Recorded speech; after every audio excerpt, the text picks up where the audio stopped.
Mesolitikum, dan Neolitikum. A. Paleolitikum.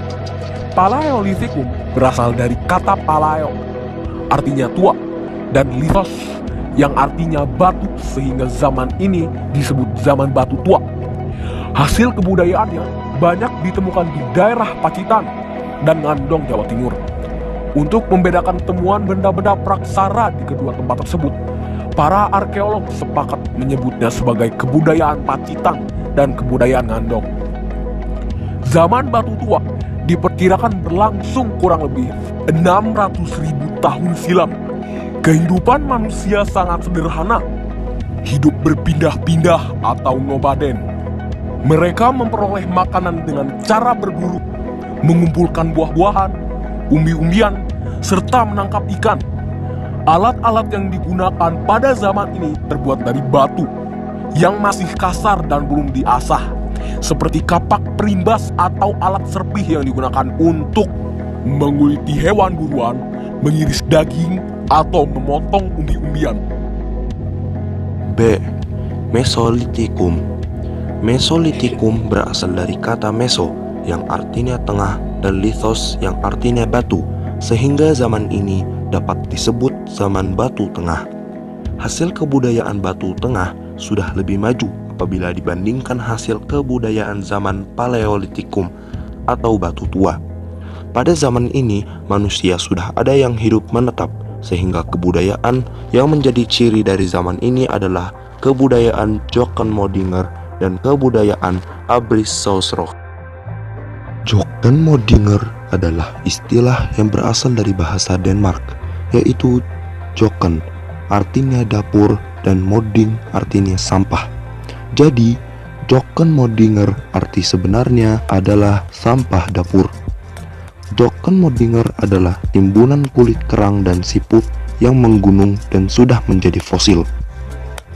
Jokkenmodinger ditemukan di sepanjang pantai timur Sumatera, yakni antara Langsa dan Medan.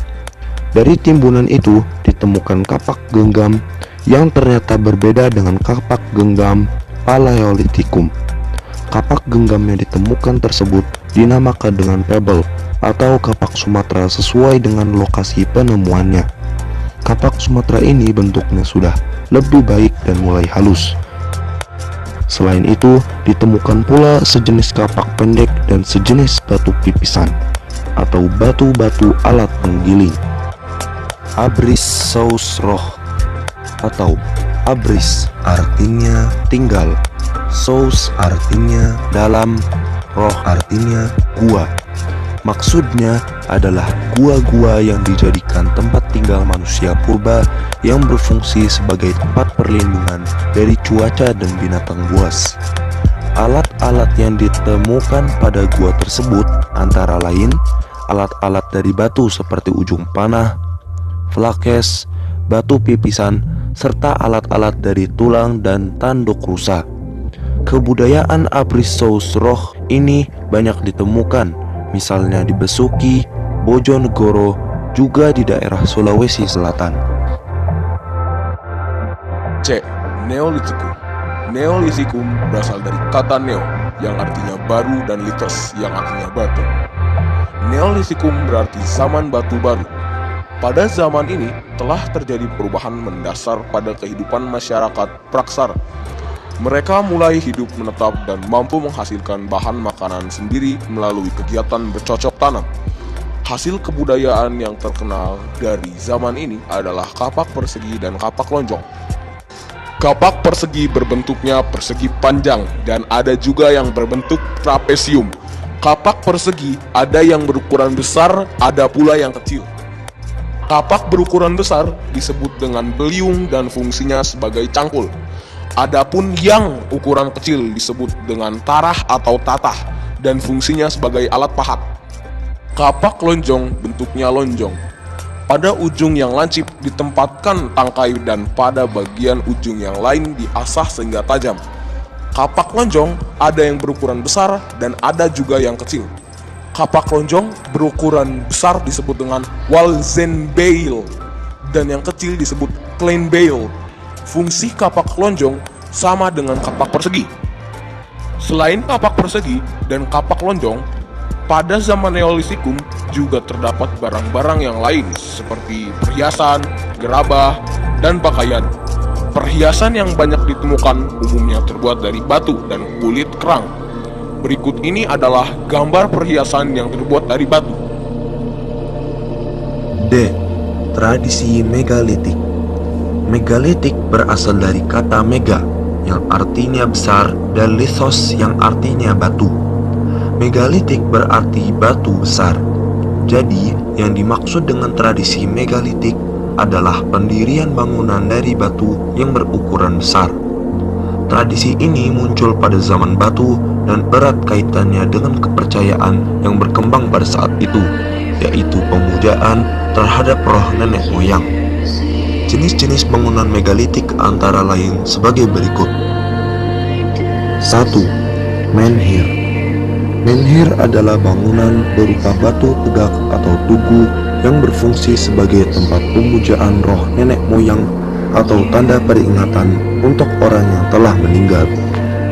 2. Dolmen. Dolmen adalah bangunan berupa meja batu terdiri atas batu lebar yang ditopang oleh beberapa batu yang lain. Dolmen berfungsi sebagai tempat persembahan untuk memuja arwah leluhur. Di samping sebagai tempat pemujaan, dolmen juga berfungsi sebagai pelinggih, tempat duduk untuk kepala suku atau raja. 3. Kubur peti batu. Kubur peti batu adalah tempat menyimpan mayat. Kubur peti batu ini dibentuk dari 6 buah papan batu dan sebuah penutup peti. Papan-papan batu itu disusun secara langsung dalam lubang yang telah disiapkan terlebih dahulu dan biasanya diletakkan membujur ke arah sungai atau gunung. 4. Waruga. Waruga merupakan peti kubur batu dalam ukuran yang kecil, bentuknya kubus dan bulat. Waruga banyak ditemukan di Sulawesi Tengah. 5. Sarkofagus. Sarkofagus adalah bangunan berupa kubur batu yang berbentuk seperti lesung dan diberi tutup. Sarkofagus banyak ditemukan di daerah Bali. 6. Punden berundak. Punden berundak adalah bangunan bertingkat yang dihubungkan tanjakan kecil. Punden berundak berfungsi sebagai tempat pemujaan terhadap roh nenek moyang. 7. Patung. Bentuk patung masih sangat sederhana, umumnya berbentuk binatang atau manusia. 2. Zaman logam. Sebagai perkembangan dari zaman batu, manusia masuk ke zaman logam. Pada zaman ini, manusia tidak hanya menggunakan bahan-bahan dari batu untuk membuat alat-alat kehidupannya, tetapi juga mempergunakan bahan dari logam, yaitu perunggu dan besi. Menurut perkembangannya, zaman logam dibedakan menjadi 3, yaitu zaman perunggu, zaman tembaga, dan zaman besi. Indonesia hanya mengalami 2 zaman logam, yaitu zaman perunggu dan zaman besi. Benda-benda yang dihasilkan pada zaman ini antara lain adalah kapak corong atau kapak yang menyerupai torong, nekara, moko, bejana perunggu, manik-manik, cenderasa atau kapak sepatu. C. Periodisasi berdasarkan perkembangan kehidupan. Periodisasi ini didasarkan atas perkembangan kehidupan manusia praksara. Berdasarkan hal tersebut, maka masa praksara dapat dibagi menjadi beberapa tahap, yaitu masa berburu dan mengumpulkan makanan, masa bercocok tanam, serta masa perundagian. 1. Masa berburu dan mengumpulkan makanan.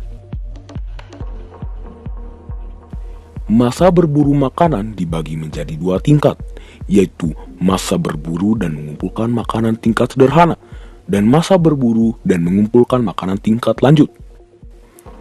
A. Masa berburu dan mengumpulkan makanan tingkat sederhana. Masa berburu makanan tingkat sederhana diperkirakan semasa dengan zaman Paleolitikum. Manusia yang hidup pada masa ini masih rendah tingkat peradabannya. Mereka hidup menggembara, pindah dari tempat yang satu ke tempat yang lain sebagai pemburu binatang dan penangkap ikan. Di samping itu, mereka juga meramu, yakni mencari dan mengumpulkan makanan jenis makanan yang dikumpulkan, misalnya umbi-umbian, buah-buahan, dan daun-daunan. 1. Kehidupan ekonomi. Kehidupan ekonomi manusia pada masa berburu dan mengumpulkan makanan tingkat sederhana masih sangat bergantung pada alam. Kebutuhan makanan dipenuhi dengan cara berburu hewan dan mengumpulkan umbi-umbian. Buah-buahan serta dedaunan yang ditemukan di sekitar lingkungan mereka. Jika sumber makanan di sekitar tempat mereka menipis atau sudah habis, mereka berpindah ke tempat lain. 2. Kehidupan sosial. Sesuai dengan cara memenuhi kebutuhan, manusia pada masa ini hidupnya tidak menetap. Mereka selalu berpindah-pindah tempat, mencari tempat tinggal baru yang banyak terdapat binatang buruan dan bahan makanan. Mereka juga mencari tempat-tempat yang ada airnya. Tempat yang mereka pilih ialah di padang-padang rumput diselingi semak belukar yang sering dilalui binatang buruan. Kadang-kadang mereka memilih tempat tinggal di tepi pantai, sebab di situ mereka dapat mencari kerang dan binatang-binatang laut lainnya. Manusia pada masa berburu dan mengumpulkan makanan tingkat sederhana hidup secara berkelompok yang tersusun dari keluarga-keluarga kecil. Anggota yang laki-laki melakukan perburuan dan yang perempuan mengumpulkan makanan dari tumbuhan-tumbuhan serta hewan-hewan kecil. 3. Kehidupan budaya. Pada masa ini, manusia sudah mampu membuat alat-alat sederhana dari batu atau tulang dan kayu. Alat-alat yang dibuat masih terbentuk kasar. Alat-alat tersebut antara lain adalah sebagai berikut. A. Alat-alat batu inti, terdiri kapak perimbas, kapak penetak, pahat genggam, dan kapak genggam. B. Alat serpih yang digunakan untuk pisau, peraut, gurdi, mata panah, dan untuk menguliti umbi-umbian. C. Dari tulang dan kayu. B. Masa berburu dan mengumpulkan makanan tingkat lanjut. Masa berburu dan mengumpulkan makanan tingkat lanjut diperkirakan semasa zaman Mesolitikum. Kehidupan manusia pada masa ini sudah mengalami perkembangan dibandingkan dengan masa sebelumnya. Manusia mulai hidup menetap walaupun hanya untuk sementara waktu dan mulai mengenal cara bercocok tanam sederhana. Selain itu, tampak kegiatan-kegiatan manusia yang menghasilkan sesuatu yang belum dicapai pada masa sebelumnya, seperti lukisan di dinding gua atau dinding karang. 1. Kehidupan ekonomi. Manusia pada masa berburu dan mengumpulkan makanan tingkat lanjut sudah mengenal cara bercocok tanam dengan sistem berladang. Caranya yaitu menebang hutan, kemudian membersihkan dan menanaminya. Beberapa kali tanah ladang itu dipergunakan, dan setelah dirasakan kesuburannya berkurang, maka pindah ke tempat lain. Selain berladang, mereka juga memelihara dan mengembangbiakkan binatang. 2. Kehidupan sosial. Kehidupan manusia pada masa ini masih dipengaruhi dengan cara hidup pada masa sebelumnya. Mereka masih melakukan perburuan hewan, menangkap ikan, mencari kerang dan mengumpulkan makanan dari lingkungan di sekitarnya. Meskipun demikian, kehidupan manusia mengalami perubahan yang besar. Manusia secara berkelompok mulai hidup menetap dengan memilih gua sebagai tempat tinggalnya.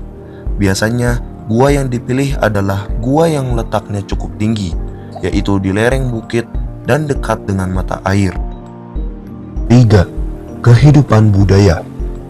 Selama bertempat tinggal di gua, mereka melukiskan sesuatu di dinding gua yang menggambarkan suatu pengalaman, perjuangan, dan harapan hidup.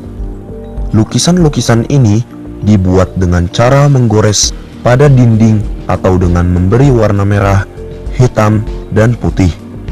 Bentuknya ada berupa gambar tangan, binatang, atau bentuk lainnya. Lukisan dinding gua menandakan berkembangnya kepercayaan manusia pada masa itu.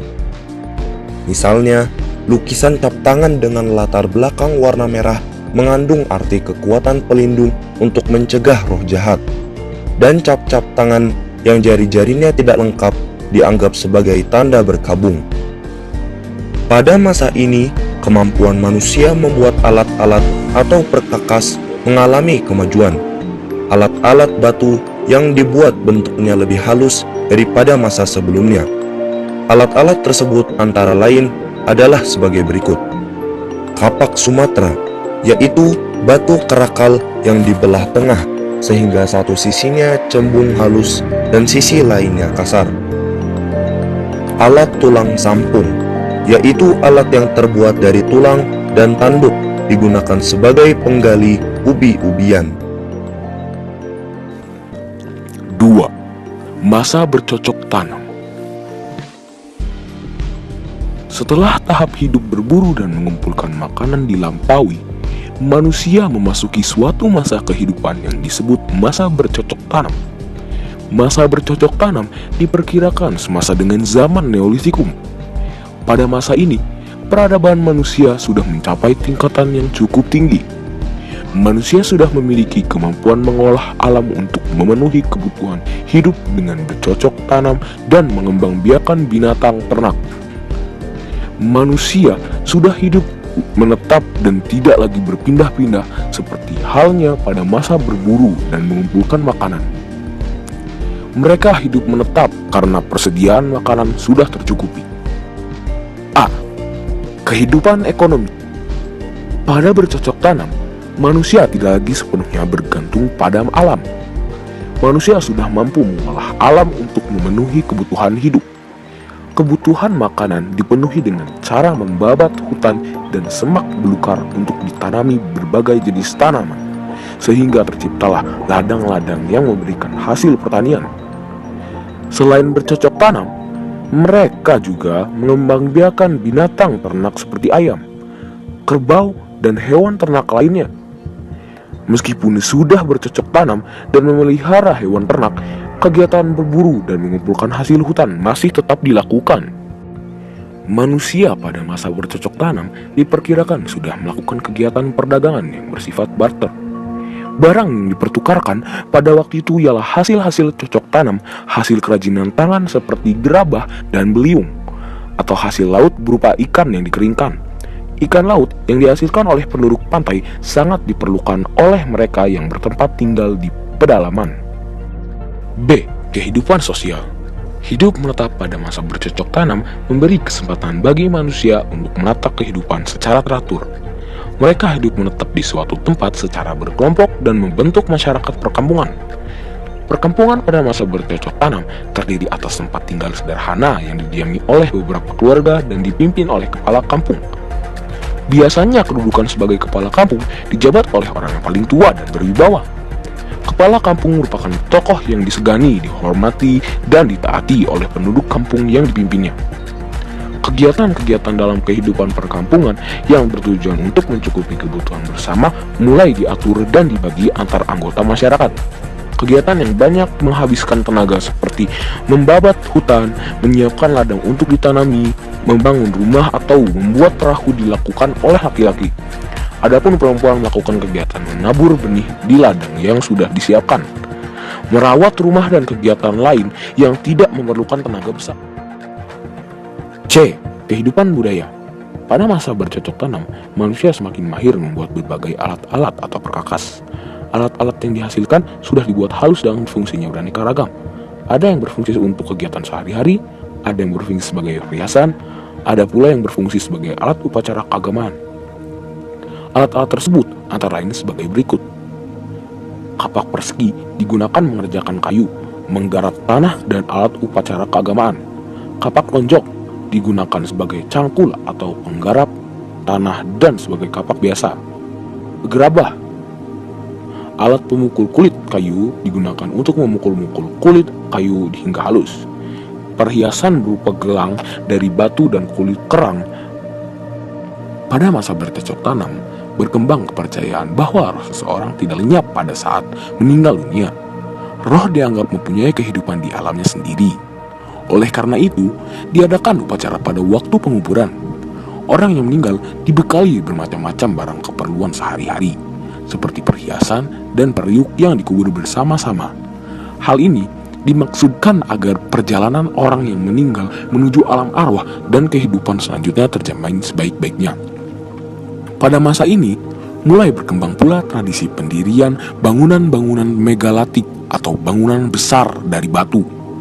Tradisi ini didasari oleh kepercayaan akan adanya hubungan antara yang hidup dan yang mati, terutama kepercayaan akan adanya pengaruh kuat dari orang yang telah mati terhadap kesejahteraan masyarakat dan kesuburan tanaman.